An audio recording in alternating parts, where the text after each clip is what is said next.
पहलगाम में हुए आतंकी हमले के बाद भारत ने जो ऑपरेशन सिंदूर चलाया, वो सिर्फ दुश्मन पर प्रहार नहीं था, वो तकनीक का वो चक्रव्यूह था जिसमें पाकिस्तान ऐसे फंसा कि उसे आज तक समझ नहीं आया असली राफेल गया कहां।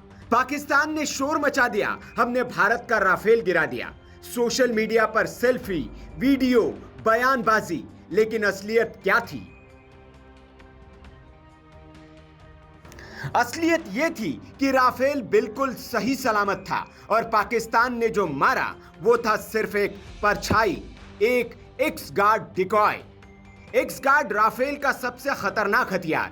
यह है फाइबर ऑप्टिक टो डिकॉय जो दुश्मन के रडार को धोखा देता है। यह मात्र 2 सेकंड में एक्टिवेट होता है और 360 डिग्री में 500 वॉट का जैमिंग सिग्नल भेजता है। ऐसा सिग्नल जो असली विमान का डुप्लीकेट बन जाता है। पाकिस्तान के J-10C, उनके PL-15E मिसाइल और KLJ-7A AESA रडार सब फेल हो गए।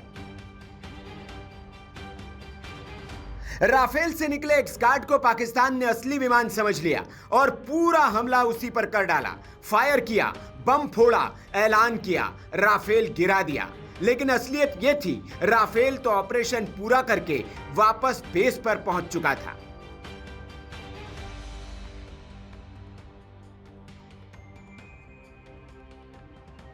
पूर्व अमेरिकी फाइटर पायलट रायन बोडेनहाइमर ने कहा, यह अब तक की सबसे शानदार इलेक्ट्रॉनिक वारफेयर रणनीति थी।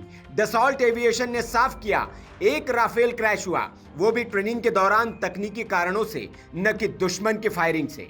डसॉल्ट एविएशन के चेयरमैन एरिक टेप्रियर ने एक रक्षा वेबसाइट को दिए इंटरव्यू में स्वीकार किया था कि भारत ने एक राफेल विमान खोया है, लेकिन इसकी वजह तकनीकी खराबी थी, न कि दुश्मन की कोई कार्रवाई। विमान 12,000 मीटर की ऊंचाई पर एक लंबे प्रशिक्षण मिशन के दौरान क्रैश हुआ था। वहीं भारत के रक्षा सचिव RK सिंह ने स्पष्ट रूप से कहा कि पाकिस्तान की ओर से राफेल गिराने का दावा झूठा है और इलेक्ट्रॉनिक वॉरफेयर में भारत की तकनीक ने दुश्मन को पूरी तरह चकमा दिया है।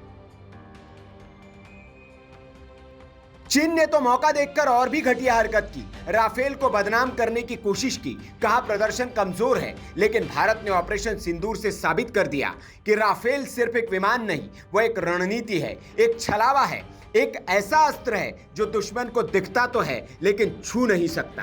तो अगली बार अगर पाकिस्तान कहे हमने कुछ गिराया, तो याद रखना वो गिरा नहीं था, उसे गिराया गया था। और गिराया था भारत की तकनीक ने, भारत की रणनीति ने। ऑपरेशन सिंदूर सिर्फ बदला नहीं था, यह टेक्नोलॉजिकल महायुद्ध था और उसमें पाकिस्तान पूरी तरह से नंगा हो गया। Bureau report, VK news. VK news, राष्ट्र के नाम।